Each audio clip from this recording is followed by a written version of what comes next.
So with the pitching rule changes in terms of now the back foot, the stride foot being able to be off of the pitching rubber, this helps us as pitchers, especially for taller pitchers who have longer bodies, bigger feet.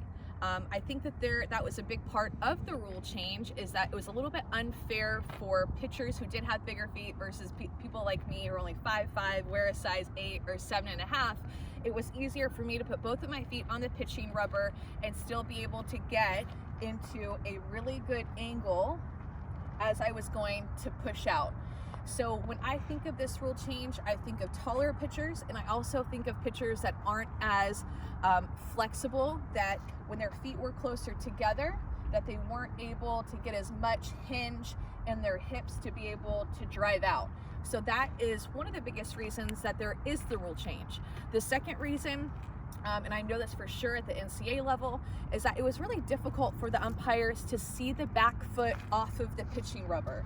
So before, when the rule was that both feet had to be in contact with the pitching rubber, before it was difficult for that third base umpire or the first base umpire to be able to see if the back foot was indeed in contact with the pitching rubber.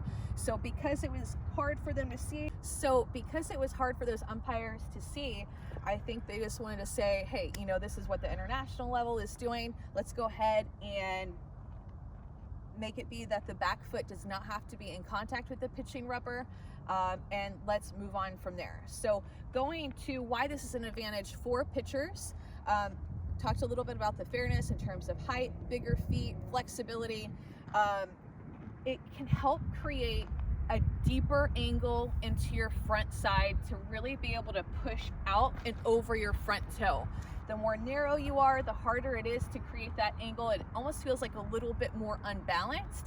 The wider that your base is, very similar to if I was wanting to jump as high as I can be too narrow, but I can also be too wide.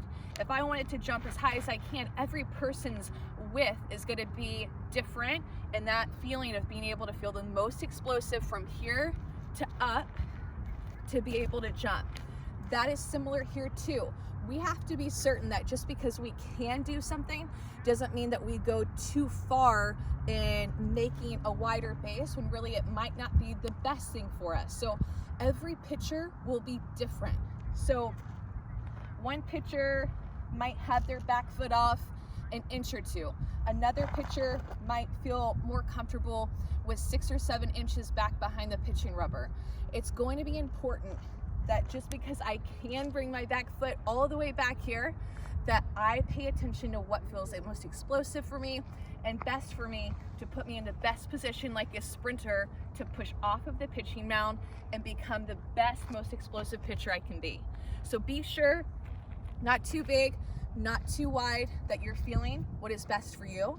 And this definitely, for sure, in my opinion, is a win for pitchers to be able to get stronger, more connected, better push outs, more explosive, and therefore, I think, especially in college this year, we'll see velocities go up and probably all across the country in travel ball. I like to.